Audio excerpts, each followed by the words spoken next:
کوشش T V کے تمام دیکھنے اور سننے والے ناظرین کو السلام علیکم۔ ناظرین گرامی، 3-4 روز بعد رات کو شمر فوج کی ایک چوکی میں بیٹھا 2 نوعمر لڑکوں کا رقص دیکھ رہا تھا۔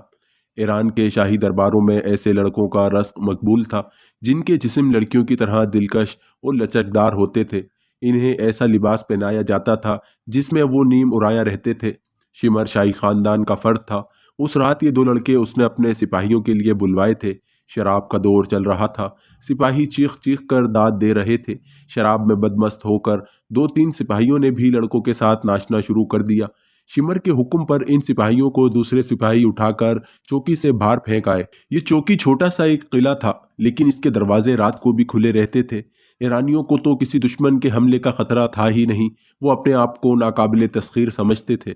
رقص جب عروج کو پہنچا اور شراب کا نشہ شمر اور اس کے سپاہیوں کے دماغوں کو معاف کرنے لگا، تو سنسناتا ہوا ایک تیر آیا جو شمر کی گردن میں ایک طرف سے لگا اور اس کی نوک دوسری طرف سے باہر نکل گئی۔ شمر دونوں ہاتھ اپنی گردن پر رکھ کر اٹھا۔ سپاہیوں میں ہڑبونگ مچ گئی۔ وہ سب شمر کے ارد گرد اکٹھے ہو گئے۔ 3-4 اور تیر آئے۔ 3-4 چیخیں سنائی دی۔ پھر ان ایرانیوں پر جیسے قیامت ٹوٹ پڑی۔ انہیں سنبھلنے کا موقع ہی نہ ملا اور وہ کٹنے لگے۔ ان میں سے جو بھاگ کر دروازوں کی طرف گئے وہ دروازوں میں کٹ گئے۔ چوکی والوں کو کہیں سے بھی مدد نہیں مل سکتی تھی۔ کسی بھی دروازے سے کوئی باہر نہیں نکل سکتا تھا۔ انہیں ہتھیار اٹھانے کی بھی مہلت نہ ملی تھی۔ اس حملے میں جو بچ گئے وہ زمین پر لیٹ گئے۔ یہ ایک طوفان تھا یا بغولہ جو غیر متوقع طور پر آیا اور جب گزر گیا تو اپنے ساتھ وہ تمام مال و دولت جو اس چوکی میں تھا لے گیا۔ پیچھے لاشیں رہ گئی یا تڑپتے ہوئے زخمی یا وہ اچھے بھلے ایرانی جو سپاہی جان بچانے کے لیے لاشوں اور زخمیوں میں لیٹ گئے تھے۔ صبح ہوئی۔ مسلمان کھیتوں اور باغوں میں کام کرنے کے لیے گھروں سے نکل رہے تھے کہ گھوڑ سوار ایرانی فوج نے ان کی بستی کو گھیرے میں لے لیا۔ دوسری چوکی کو اس وقت اس چوکی پر حملے کی اطلاع ملی تھی جب حملہ آور اپنا کام کر کے بہت دور نکل گئے تھے۔ مسلمانوں کا کام پر جانے سے روک لیا گیا۔ ایرانی فوجیوں نے مردوں کو الگ اکٹھا کر کے کھڑا کر دیا اور ان کے گھروں سے عورتوں کو باہر نکال کر مردوں سے اور دور کھڑا رہنے کا حکم دیا۔ فوجی ان کے گھروں میں گھس گئے اور اس طرح تلاشی لی جیسے ان کے مکانوں کے فرش بھی کھود کر دیکھے ہوں۔ انہیں کسی گھر سے کوئی ایسی چیز نہ ملی جو شک پیدا کرتی۔ البتہ سپاہیوں کو اپنا کام کی جو چیزیں ہاتھ آئیں وہ انہوں نے اٹھا لی۔ پھر انہوں نے عورتوں اور مردوں کو اکٹھا کھڑا کر کے انہیں دھمکیاں دی۔ مسلمانوں کے ساتھ یہ سلوک ان کے لیے نیا نہیں تھا۔ کسی نہ کسی بہانے ان کے گھروں کی تلاشی ہوا ہی کرتی تھی۔ اس کے بعد انہیں اس طرح دھمکیاں ملتی تھی، لیکن اب ایرانیوں کو معقول بہانہ ملا تھا۔ اتبلا کے ایک مضافاتی فوجی چوکی پر بہت سے آدمیوں نے شب خون مارا تھا۔ ایک ایرانی کمانڈر نے مسلمانوں سے کہا، ہمارا ایک کمانڈر اور 60 سپاہی مارے گئے اور بہت سے زخمی ہوئے ہیں۔ اگر تم میں کوئی مرد یا عورت اس گروہ کے کسی ایک آدمی کو بھی پکڑوائے گا اسے انعام ملے گا۔ نقد انعام کے علاوہ اسے اس فصل کا آدھا حصہ ملے گا۔ اس نے سب پر نگاہ دوڑائی اور پوچھا، ایک دوسرے کو دیکھ کر بتاؤ کہ تم میں کون غیر حاضر ہے۔ سب نے ادھر ادھر دیکھا، لیکن وہ یہ نہیں دیکھ رہے تھے کہ کون غیر حاضر ہے۔ ان کی نگاہیں خدام کو ڈھونڈ رہی تھی۔ وہ 3-4 دنوں سے بستی سے غائب تھا۔ سب نے دیکھا کہ خدام وہاں موجود تھا۔ سب نے سکون کی سانس لی۔ پھر بہت سی آوازیں اٹھی کہ کوئی بھی غیر حاضر نہیں۔ ایرانی فوجیوں کے جانے کے بعد جنہیں معلوم تھا کہ خدام 3-4 روز غائب رہا ہے، وہ باری باری اس سے پوچھنے لگے کہ وہ کہاں چلا گیا تھا۔ میں شمر کے ڈر سے بھاگ گیا تھا۔ خدام نے ہر کسی کو یہی ایک جواب دیا۔ اس کے باپ نے سب کو بتایا کہ خدام گزشتہ رات کے پچھلے پہر آیا تھا۔ اس روز باغ میں کام کرتے ہوئے زہرا اور خدام کام سے کھسک گئے اور اس جگہ جا بیٹھے جہاں انہیں کوئی نہیں دیکھ سکتا تھا۔ زہرا خوشی سے پاگل ہوئی جا رہی تھی اور وہ رہ رہ کر خدام کی بلائیں لیتی تھی۔ یہ کیسے ہوا خدام؟ اس نے خوشی سے لڑکھڑاتی ہوئی زبان سے پوچھا۔ یہ ہوا کیسے؟ اسے اللہ کی مدد کہتے ہیں زہرا۔ خدام نے کہا، اب نہ کہنا کہ خدا مدد نہیں کرتا۔ خدام، زہرا سنجیدہ ہو گئی جیسے اس کے ہونٹوں پر کبھی مسکراہٹ آ ہی نہ ہو۔ خدام کے چہرے پر نظریں گاڑ کر قدرے پریشان لہجے میں بولی، سچ کہو خدام، شمر کے قاتل تم ہی تو نہیں؟ کہتے ہیں رات سیرائی ڈاکوؤں کے بہت بڑے گروہ نے شمر کی چوکی پر اس وقت شب خون مارا تھا جب وہ شراب اور رقص میں بدمست تھے۔ ایسا تو نہیں کہ تم ان ڈاکوؤں سے جا ملے؟ خدام کے اچانک کہکے نے بنت سعود کی بات پوری نہ ہونے دی۔ وہ ہنستا ہی رہا اور اس نے اپنا بازو زہرا کی کمر میں ڈال کر اسے اپنے ساتھ لگا لیا۔ زہرا پر جذبات کا ایسا آصف طاری ہوا کہ وہ بھول ہی گئی کہ وہ خزام سے کیا کہہ رہی تھی۔ خزام نے کہکے میں ایک راز چھپا لیا تھا اور زہرا پر جذبات کا آصف طاری کر کے یہ راز اس کی آنکھوں کے آگے سے ہٹا لیا تھا۔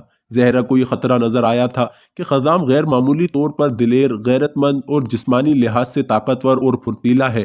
کہیں ایسا تو نہیں ہوا کہ وہ شمر کو قتل کرانے کے لیے ڈاکوؤں کے گروہ سے جا ملا، اور اس زمانے میں صحرائی ڈاکوؤں کے گروہ فوجی دستوں کی طرح اپنی کارروائیاں کرتے تھے۔ وہ مسافروں کے قافلوں کو لوٹتے اور اگر فوج کے مقابلے میں آ جاتے تو جم کر مقابلہ کرتے، اور لڑتے لڑتے یوں غائب ہو جاتے تھے جیسے انہیں صحرا کی ریت یا ریتیلے ٹیلوں نے نگل لیا ہو۔ زہرا نے کئی بار دیکھا تھا کہ 2-3 اجنبی مسافر آئے اور یہ بتا کر کہ وہ بہت دور جا رہے ہیں کسی مسلمان کے گھر ٹھہرے اور صبح ہوتے ہی چلے گئے۔ وہ جب بھی آتے تھے خزام اور اس جیسے 3-4 نوجوان زیادہ وقت ان کے ساتھ گزارتے، اور ان کے جانے کے بعد یہ نوجوان پرسرار سی سرگرمیوں میں مصروف ہو جاتے تھے۔ زہرا نے یہ بھی دیکھا تھا کہ اجنبی مسافروں کے جانے کے بعد مسلمان قبیلوں کے بزرگ سر جوڑ کر بیٹھ جاتے اور سرگوشیوں میں باتیں کرتے تھے۔ پھر جب مسلمان کھیتی باڑی، باغبانی اور دیگر کاموں میں مصروف ہوتے تو یہ بزرگ ان کے درمیان گھومتے پھرتے، ان کے ساتھ ایسی باتیں کرتے تھے جیسے واعظ کر رہے ہوں۔ اپنے مذہب کو نہ چھوڑنا، بزرگ اس قسم کی باتیں کرتے تھے۔ جس خدا کے بھیجے ہوئے رسول صلی اللہ علیہ وسلم کو مانتے ہو، اس خدا کی مدد آ رہی ہے۔ آتش پرست طاقتور ہے، بہت طاقتور ہے، لیکن وہ اللہ سے زیادہ طاقتور نہیں۔ ثابت قدم رہو، ظالم کا ہاتھ کٹنے والا ہے، اللہ مظلومین کے ساتھ ہے۔ کب، آخر کب؟ ایک روز ایک آدمی نے جھنجھلا کر ان بزرگوں سے پوچھا، خدا کی قسم تم کہہ رہے ہو کہ ہم ظلم و ستم سہتے چلے جائیں، چپ رہیں اور تمہارے وعظ سنتے رہیں؟ اگر آج ہم کہہ دیں کہ ہم مسلمان نہیں اور اسلام کے ساتھ ہمارا کوئی تعلق نہیں تو غلامی کی زنجیریں ٹوٹ جائیں۔ خدا کی مدد آ رہی ہے، کب آ رہی ہے؟ اسے بتاؤ۔ ایک بزرگ نے اس آدمی کے ساتھ کام کرنے والے آدمی سے کہا، اسے اچھی طرح سمجھاؤ، اسے بتاؤ کہ اس علاقے میں یہ صدیوں پرانے جو کھنڈر کھڑے ہیں، خدا کا ہاتھ ان میں سے اٹھے گا اور ظالم کا ہاتھ کٹ جائے گا۔ ان بزرگوں کے سینے میں بھی وہی راز تھا جو خزام نے زہرا بنت سعود سے چھپا لیا تھا۔ ایرانی کمانڈر شمر کی چوکی پر جو اتنا زبردست شب خون مارا گیا تھا، وہ پہلا شب خون نہیں تھا۔ ابلا کے علاقے میں یہ پہلا تھا۔ یہ چوکی چونکہ آبادی کے قریب تھی، اس لیے ان مسلمانوں کو پتہ چل گیا تھا۔ اگر ان کے گھروں کی تلاشی نہ لینی ہوتی تو شاید انہیں نہ ہی پتہ چلتا۔ عراق کے سردی علاقے میں دوسری تیسری رات ایرانیوں کی کسی نہ کسی چوکی پر ایسا ہی شب خون پڑتا، اور شب خون مارنے والے چوکی میں قتل و غارت کر کے وہاں سے جو مال اور سامان ہاتھ لگتا لے کر غائب ہو جاتے۔ دوبارہ ایرانی فوج نے یہ جوابی کارروائی کی کہ کثیر تعداد گھوڑ سوار دستہ شب خون مارنے والوں کی تلاش میں گیا۔ اس سرسبز و شاداب علاقے سے نکلتے ہی صحرا شروع ہو جاتا تھا، جو ہموار صحرا نہیں تھا۔ وہاں ریت کی گول گول اور اونچی نیچی ٹیکریاں تھی، آگے وسیع نشیب تھا جن میں عجیب و غریب شکل کے ٹیلے کھڑے تھے۔ ریت کی پہاڑیاں تھی جن سے شعلے سے نکلتے محسوس ہوتے تھے۔ اس خوفناک علاقے میں جو میل ہاں میل پھیلا ہوا تھا، صحرا کے بھیدی ہی جا سکتے تھے۔ کسی اجنبی کا وہاں جانا ہی محال تھا، اور وہاں جا کر زندہ نکل آنا تو ممکن ہی نہ تھا۔ دونوں بار ایرانی فوج کے گھوڑ سوار دستے کا یہ انجام ہوا کہ اسے گھوڑوں اور انسانوں کے نقوش ملتے رہے جو صاف بتاتے تھے کہ یہ ایک گروہ ہے اور شب خون مارنے والا یہی گروہ ہو سکتا ہے، مگر یہ نقوش انہیں سیدھے موت کے منہ میں لے گئے۔ ایرانی جوں ہی پہلے نشیب میں داخل ہوئے اور پورا دستہ نشیب میں اتر گیا تو ان پر تیروں کی بچھاڑیں آنے لگیں۔ پہلی بچھاڑ میں کئی سوار اور گھوڑے گھائل ہوئے، زخمی گھوڑے بے لگام ہو کر ادھر ادھر بھاگے، سارے دستے میں بھگدڑ مچ گئی۔ ان پر تیر برستے جا رہے تھے، مگر بکھرے جانے کی وجہ سے تیر خطا ہونے لگے۔